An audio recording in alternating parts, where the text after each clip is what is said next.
warahmatullahi wabarakatuh.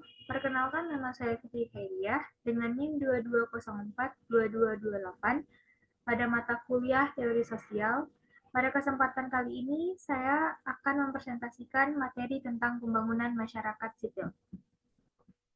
Masyarakat sipil.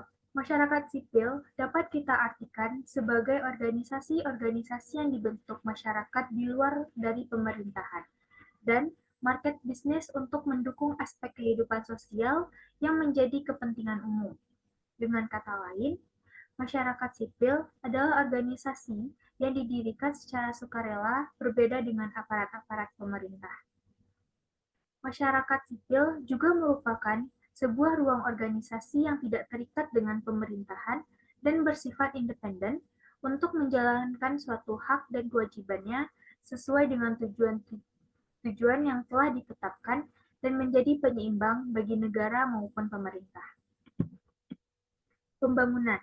Pembangunan adalah suatu proses perubahan yang dilakukan secara terus-menerus dalam memperbaiki segala bidang kehidupan masyarakat yang berdasarkan nilai-nilai yang dianut di masyarakat.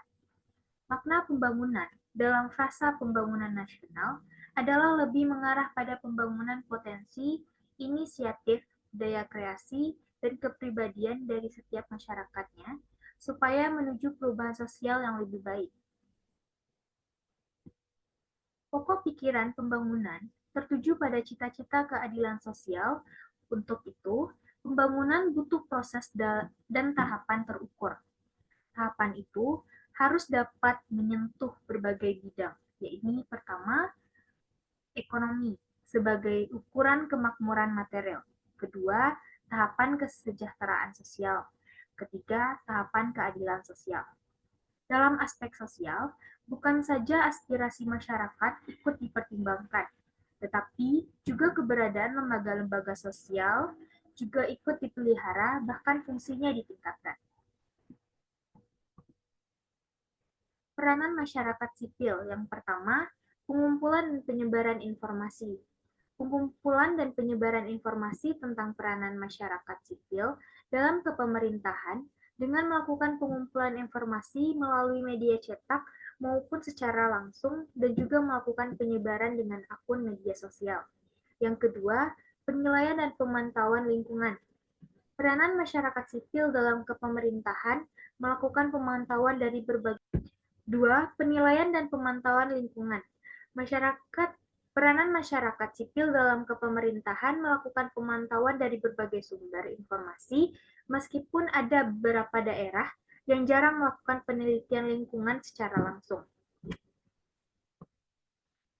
Karakteristik masyarakat sipil. Karakteristik masyarakat sipil dapat menjaga keseimbangan antar individu, kelompok, dan masyarakat, sehingga mereka jarang terjadi gesekan atau konflik antar individu maupun kelompok. Pembangunan masyarakat sipil. Pembangunan masyarakat sipil berarti melakukan pengembangan masyarakat sipil agar dapat berpartisipasi dalam kegiatan pemerintahan. Hal ini dapat dilakukan dengan cara menumbuhkan kesadaran betapa pentingnya keberadaan masyarakat sipil itu sendiri, serta meningkatkan dan memperbaiki elemen atau organisasi masyarakat sipil, baik itu struktur maupun sumber dayanya. Masyarakat sipil dalam pembangunan berkelanjutan.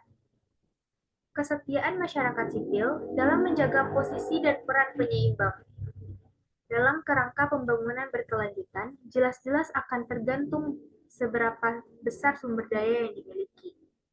Kemitraan pembangunan dengan sektor masyarakat sipil akan menjadi salah satu kemungkinan utama terciptanya ruang kesetaraan dialog bagi begitu kompleksnya permasalahan dan kondisi yang sesungguhnya kini dihadapi masyarakat.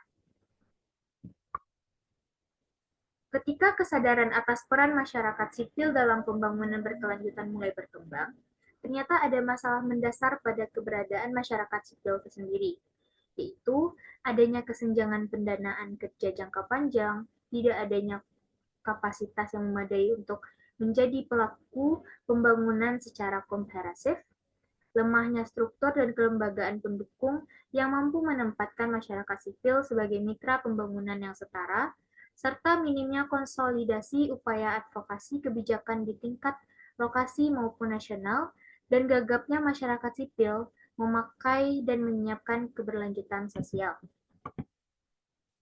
Rumusan kunci keberlanjutan organisasi masyarakat sipil di Indonesia harus diletakkan pada minimal 2 langkah strategi, yaitu yang pertama, sejauh mana organisasi mampu menempatkan diri pada dinamika perubahan lingkungan yang deras terjadi. Terus-menerus mendorong dirinya merubah dan menentukan ruang-ruang relevansi baru. Untuk itu, masyarakat sipil harus menjadi organisasi yang dinamis, membangun kader, pembelajar, dan pembantu. Yang kedua, sejauh mana organisasi masyarakat sipil mampu mengelola dan memobilisasi sumber dayanya. Mobilisasi sumber daya harus dimulai dari upaya mengelola sebaik-baiknya sumber daya yang sudah dimiliki saat ini, bukan hanya berfokus bagaimana mencari sumber daya baru.